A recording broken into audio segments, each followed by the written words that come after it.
Hi, Janoma. Good afternoon. Afternoon.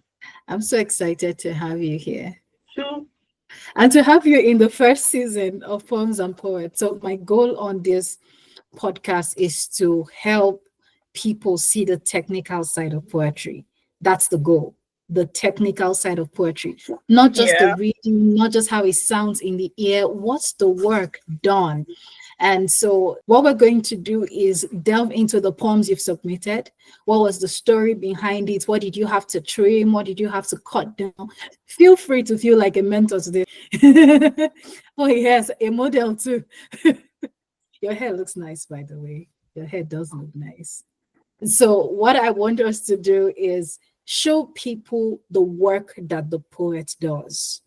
So they don't think, oh, poetry is just I pull down the first thing that comes to my head and therefore I'm done. That's poetry. It's a whole lot more than that. So, first thing I'm going to do as we get into today's interview is to look at your first piece.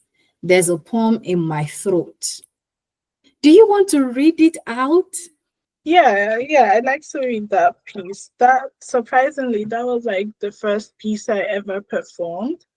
And like that was what made me really go into spoken word performances and really enjoy sharing my pieces. So I'll read that now. There is a poem in my throat. It is 12:04 and I am trying to create. I am trying to let my thoughts run wild on the page and begging the giggle hiding in my veins to scream. It is past midnight and I am seeking joy in worn out pages. I wonder how long this will go on, how long I shall ask myself to stand up from bed before my legs decide to listen, how long my stomach will sit still before reminding me of the need to eat, how long my mind will take before it decides to act its age. I wonder if this is another form of exhaustion, waking up to bones that feel like lead.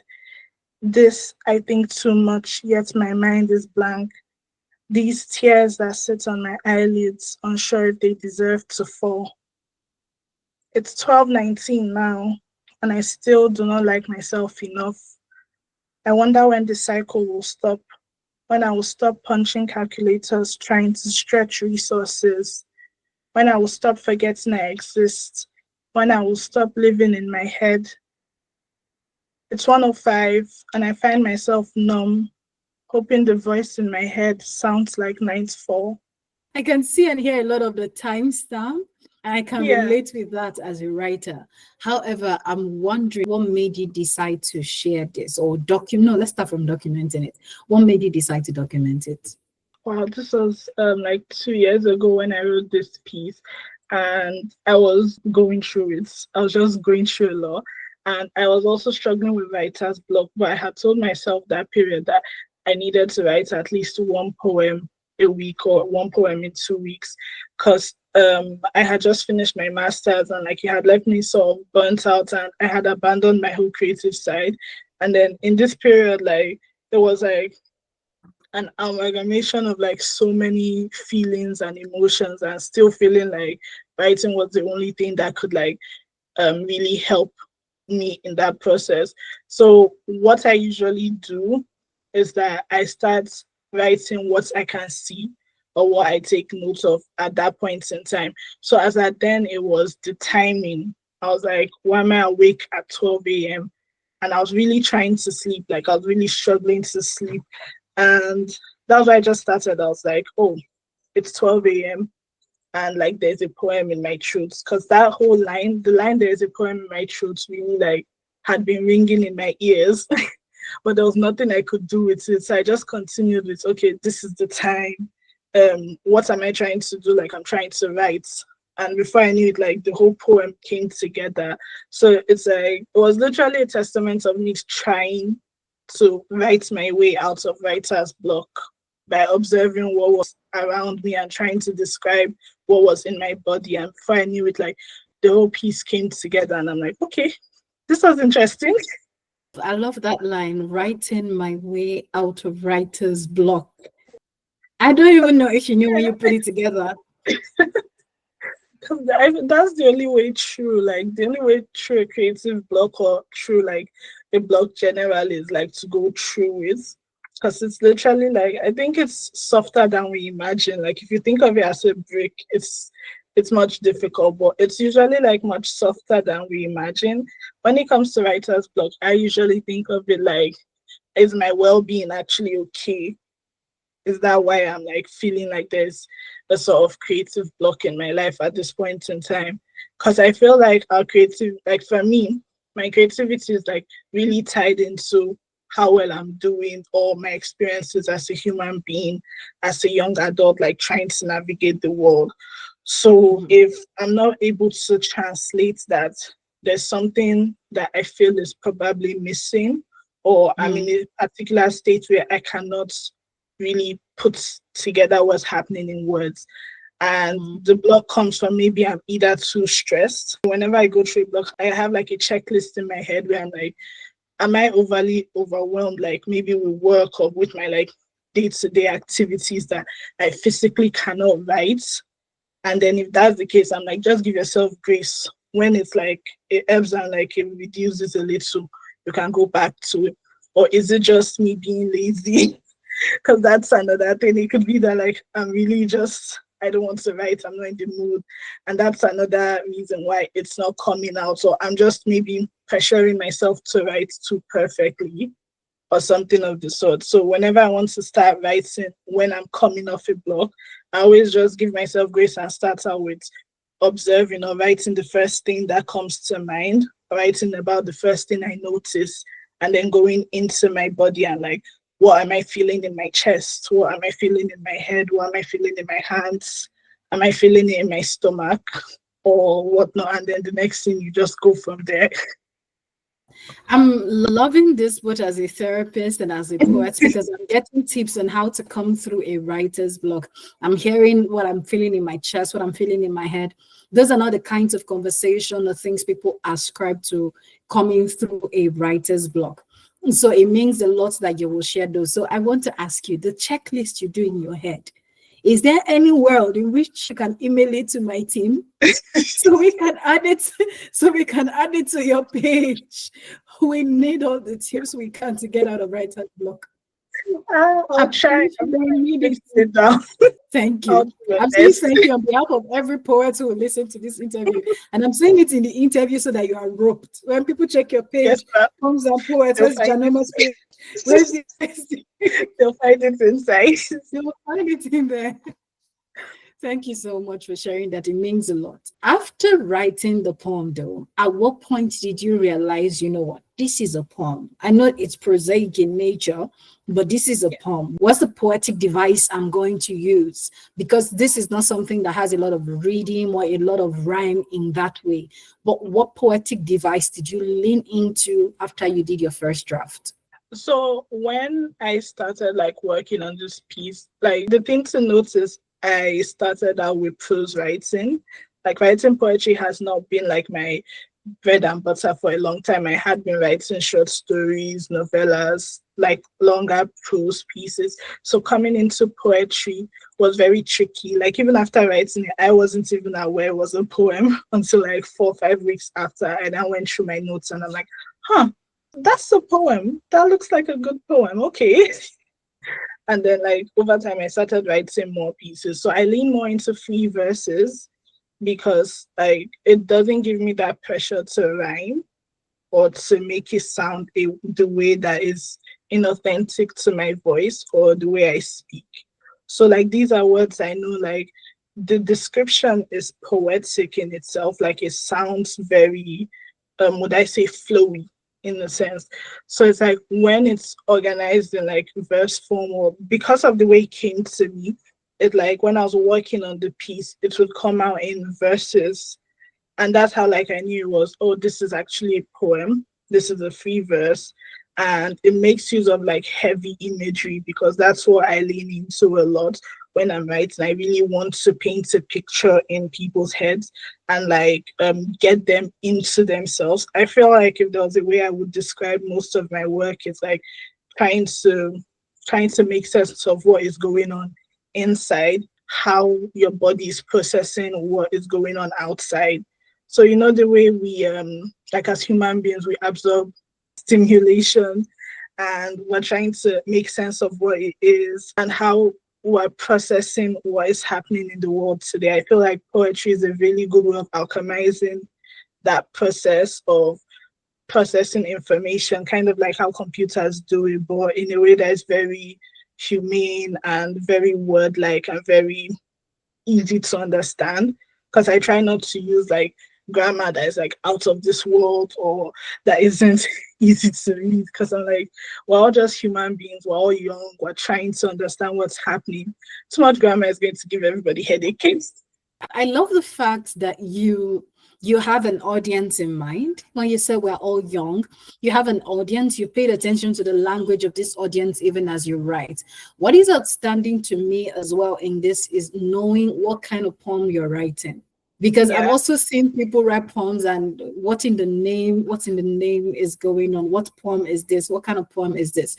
When you said free verse, people have also abused free verse, where they give us an entire flash fiction and call it a poem. Yeah. They I, give us stories with yeah. commas and Good very stuff. full length sentences, very full length running sentences, and they call it free verse. What makes a free verse for you, Janoma? So technically, I would say it's more instinctual because, like, I read a lot. Like, I listen to a lot of poems. I listen to a lot of audiobooks as well on like just prose, and I read a lot of prose. So instinctively, I know the difference. Putting it into words to explain, I would say that the difference between a prose piece that is, let's say, poetic in description, what makes that piece prose is longer sentences. It's the structure of the way it comes. When it comes to poetry, you don't have the luxury of words.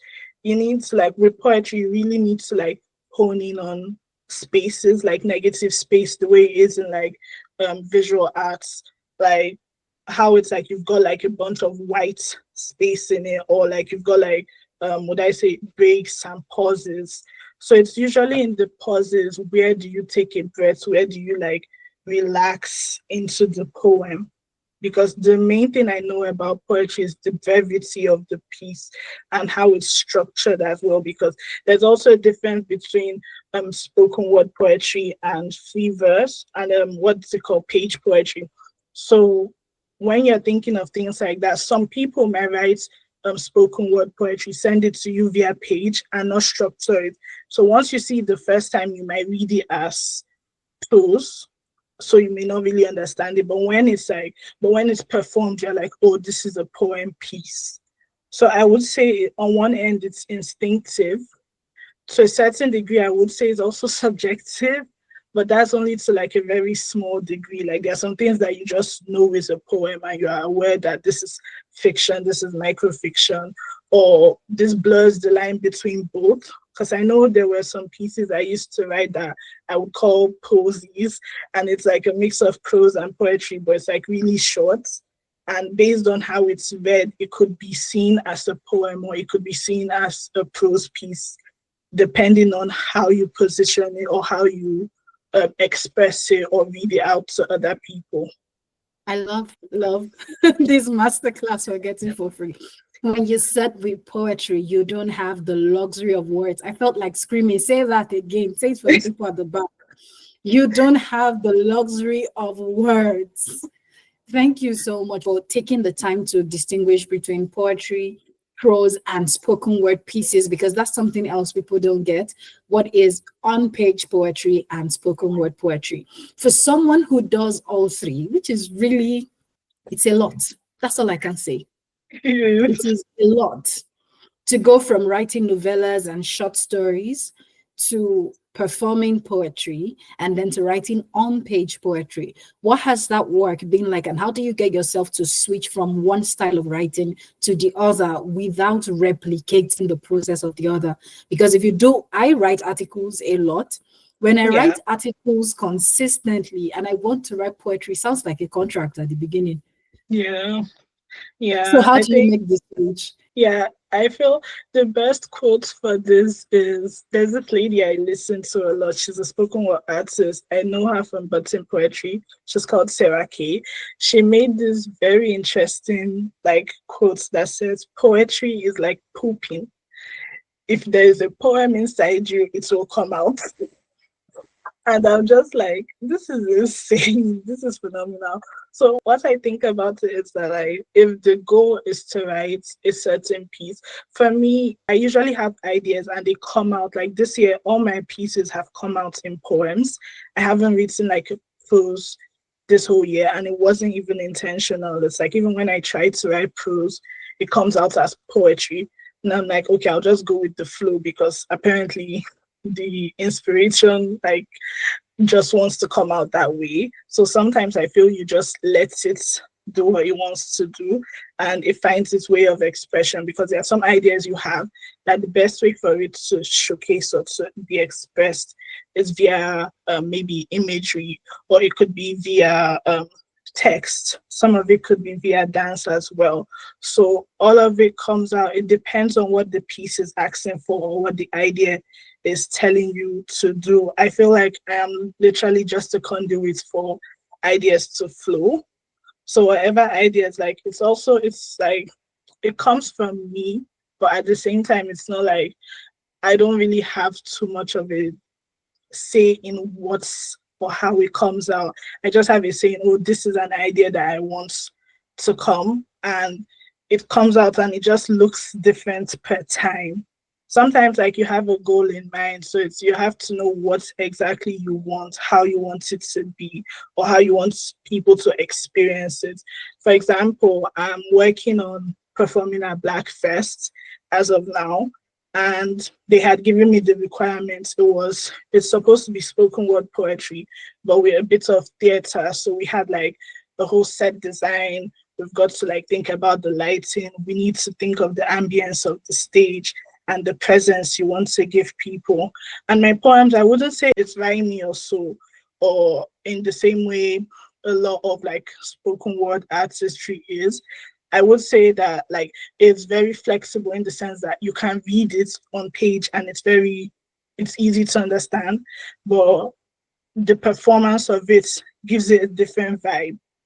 So I think it's also a thing of when it comes to spoken word poetry, it's about how you perform it.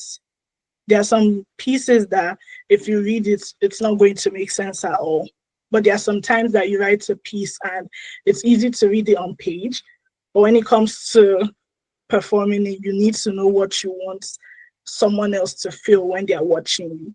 So that's what determines how you express it, how you perform it, how you structure it if it's on the page, and how you organize the whole thing. So that's like the technical aspects of it. I love it for you. I love that you're performing on stage. I love that you're doing the work. Well done. Well Thank you. done. And the way your single poem has all of these technicalities, this growth process behind it is amazing to see. So someone doesn't just think, oh, this person couldn't sleep at 12:05. And they And they just wait. decided, I'm just going to write something that looks like something. And I'm going to call it whatever I want to call it. There's work and there's process. I'm Yeah, reading this particular verse. It says, this waking up to bones that feel like lead. This I think too much, yet my mind is blank. These tears that sit on my eyelids, unsure if they deserve to fall. Those are deliberate. I could yeah, read and feel it. I could sense your bone being heavy. You didn't use the word heavy, but the moment you used lead, we could put together yeah. what you meant. How did you master imagery and using words to paint them? How did you learn the use of metaphor for this particular poem? What specific devices? And I've asked this device question before, but I'm asking it now with specificity to what I just read. How did you know to put the weight, where to put it, and where to make the words light? This I think too Yeah, much, yet my mind is blank, is slightly less heavier, but more bleak than when we read bones that feel like lead. Mhm. How did you do that? Honestly, for the first draft, it comes the way it comes. When it comes to editing, that's where the magic happens, I would say.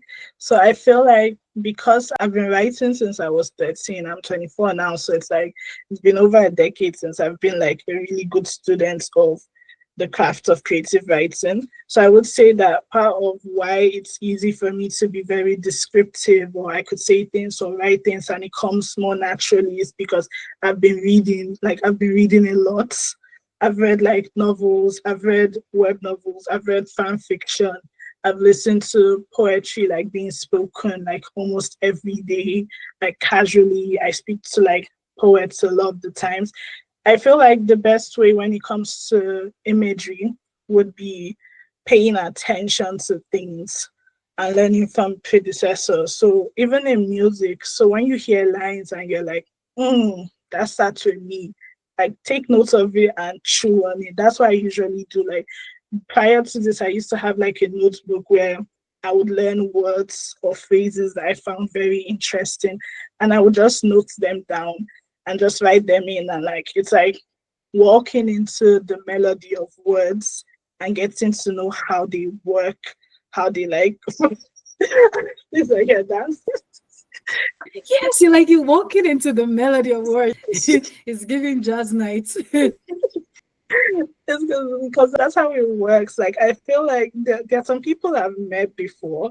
I've met some people before and they're like, oh, they don't like reading because they don't want it to affect their writing. And I think that's like that doesn't make any sense, because what are we if not like a whole like mix and mash of all our experiences and the people that have experienced us and the people we have also experienced. So it's like even when like your friends say something and you're like, huh, that is an interesting way to describe something. Like take notes of it and take notes of what makes you like tick or what makes you activated and why you say things the way you say it. Like prior to this, like when I was younger, I used to use phrases from novels I started reading from Nora Roberts, and I would say, and like my classmates are like, "What's doing this girl? Or, like, what's wrong with this girl?" Because these were like it was like a little bit more mature words, and these were words like I wasn't even using them properly, but I just liked the way they sounded, so I would just say anyhow, and they're like. Like I remember one time I was arguing with my friend and I'm like, we're not compatible. And like mid argument, everybody started laughing because they're like, is this girl okay? What does she mean by compatibility? And this was me at like 12, 13, because I was like really excited to use a big word. So it's like the more you read about certain things, or the more you take note of what you really enjoy and just practice repeating things you enjoy, saying stuff you enjoy, or really chewing on what phrases you enjoy, before you know it, like you start having your own sense of self, or having a way you also speak or express words that really sound unique to your person, but has like a million sources of inspiration that it cannot even be pinpointed. I love the big words for you. I love that you've been a student of words. I love that you have melody of words. All right. I want us to look at the second poem you wrote. The title is quite similar. There is poetry in the wind in the place I call home. I'm not going to mess up your poem, so I'm going to let you do us the honors of reading it again. Okay. So this one I wrote when I was homesick, and because I recently just moved from Nigeria to the UK, there is a difference in like the way the air feels, in my opinion, like the quiet, the noise, just the ambience of the whole place, and that's why I decided to write this. There is poetry in the wind in the place I call home. The sunlight blinds me through the curtains. I hear the lady that sells at the kiosk scolding her child, and I know it's 3 p.m. The sound of a new evangelist has come and gone, casting and binding whatever demons he went troubling, making it our problem for not praying enough, despite the two churches down the street. That was at 6 a.m. Generators will go off in 3 hours, disrupting the night silence. Till then, I will wonder what life would be like when I am finally independent. I will wonder what I can do to build a home for myself. I will go through the anxiety of a future that leaves my skin crawling. I will soothe myself back into normalcy. and I would tell myself, I am fine. 3 years passed, and I am sat in my room in a smaller house in a different continent. There is silence in the rain outside my window. The smell of cigarettes ruins the petrichor. There are children running into their parents, and I know it's 3 p.m. Before we talk about the poetry of it, let's talk about the emotion. What were those two emotions like before and after? It was like when I was in Nigeria, it wasn't something I thought of per se. Like just existing was just existing. Like I was thinking of like, oh, what do I do? Because I was, as at that time, I was maybe just in university in Nigeria, and I was like, oh, how is like this is how life has been for me. This is my new normal, and I think part of it is time is quite important. Like I've noticed when I've been through my poems that like time has been a really important factor for myself in the sense that I think as Africans and Nigerians, we don't see time as 2 o'clock, 3 o'clock. We experience time in routine. So there are things that happen that I'm like, I don't even need to look at the clock and I know, okay, this is the time.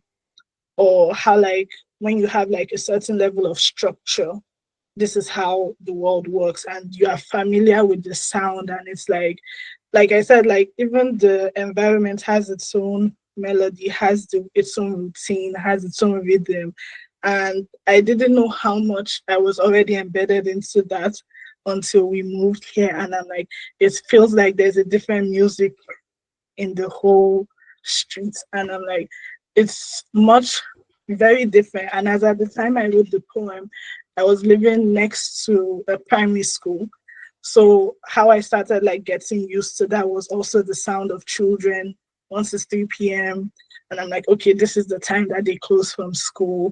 There were no churches around. So there wasn't much. Like that was the only main thing that could ground me. And I'm like, okay, once it's school period, they come back from school, the day is almost over. What next do I do with myself? How do I like adjust my routine?